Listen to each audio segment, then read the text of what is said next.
Welcome to 99 TV. నేను లక్ష్మి. చలి తీవ్రతకు ఉత్తర భారతం వణికిపోతుంది. ఢిల్లీలో కాలుష్యం పెరుగుతున్న నేపథ్యంలో ప్రభుత్వం కీలక నిర్ణయం తీసుకుంది. ప్రభుత్వం, ప్రైవేటు సంస్థలన్నింటిలో 50% ఉద్యోగులకు వర్క్ ఫ్రం హోం తప్పనిసరి చేస్తూ ఆదేశాలు జారీ చేసింది.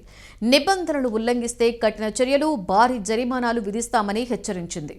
ప్రజల ఆరోగ్యాన్ని కాపాడడమే లక్ష్యంగా ఈ నిర్ణయం తీసుకున్నట్లు ప్రభుత్వం తెలిపింది. పరిస్థితి మెరుగుపడే వరకు ఈ ఆంక్షలు కొనసాగనున్నాయి. దేశ రాజధాని ఢిల్లీలో గాలి నాణ్యత రోజురోజుకి పడిపోతోంది. రికార్డు స్థాయిలో వాయు కాలుష్యం నమోదవుతోంది. పెరుగుతున్న కాలుష్యం ఢిల్లీ ప్రజలను ఉక్కిరిబిక్కిరి చేస్తోంది. AQI ప్రమాదకర స్థాయిలో 359గా రికార్డైంది. ఢిల్లీలో అన్ని ప్రాంతాలలో దట్టమైన పొగ మంచు కమ్ముకుంది. ఢిల్లీ వాసులను అతలాకుతలం చేసింది. వాయు కాలుష్యంతో అనారోగ్యానికి గురవుతున్నారు. ఈ నేపథ్యంలోనే కేంద్రం ఈ కీలక నిర్ణయం తీసుకుంది. డిసెంబర్ 18 నుండి దేశ రాజధాని అంతటా 50% మంది సిబ్బంది మాత్రమే కార్యాలయాలు, వ్యాపార సంస్థలకు హాజరు కావడానికి అనుమతి ఉంటుందని, మిగిలిన ఉద్యోగులు ఇంటి నుండే పనిచేయాలని ఢిల్లీ కార్మిక శాఖ ప్రకటించింది. పెరుగుతున్న వాయు కాలుష్య స్థాయిలను అరికట్టడానికి గ్రేడెడ్ రెస్పాన్స్ యాక్షన్ ప్లాన్ కింద కఠినమైన ఆంక్షలలో భాగంగా ఈ చర్య చేపట్టినట్లుగా తెలుస్తోంది. అయితే పెరుగుతున్న కాలుష్యంపై స్పందించిన అధికారులు గ్రాఫ్ స్టేజ్ 4 అమలు చేస్తున్న చర్యలను స్టేజ్ 3లో అమలు చేయాలని ప్రతిపాదించింది. ఈ ప్రతిపాదనలో ప్రైవేటు ఆఫీసులు 50% సిబ్బందితో పనిచేయవలసి ఉంటుంది. అంటే మిగతా వారు ఇంటి నుండే పనిచేయవలసి ఉంటుంది. రోజువారీ వేతన జీవులకు ఉపశమనంగా రిజిస్టర్డ్ నిర్మాణ కార్మికులు ఈ సమయంలో పని కోల్పోయినందుకు పరిహారంగా 10,000 అందుకుంటారని శాఖ తెలిపింది.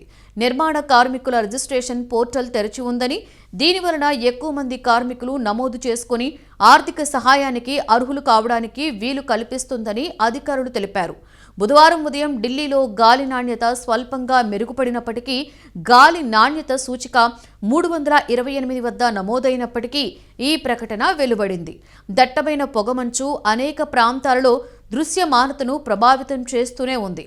వాయు కాలుష్యం తీవ్ర స్థాయిలో ఉండడంతో కాలుష్య స్థాయిలు స్థిరమైన స్థాయికి వచ్చే వరకు ఆంక్షలు అమలులో ఉంటాయని అధికారులు సూచించారు.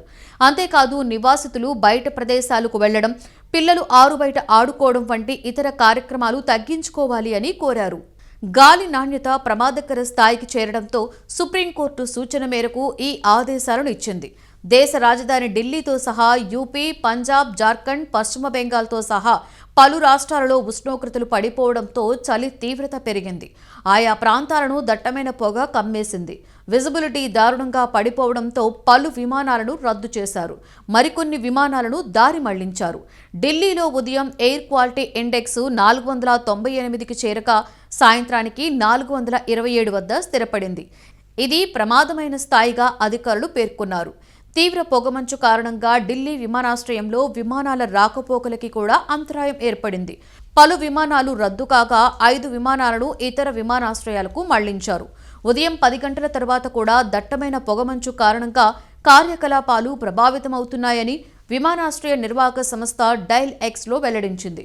ప్రయాణికులకు అవసరమైన సహాయం అందించేందుకు తమ సిబ్బంది అన్ని విభాగాలతో సమన్వయం చేసుకుంటూ పనిచేస్తున్నారని తెలిపింది.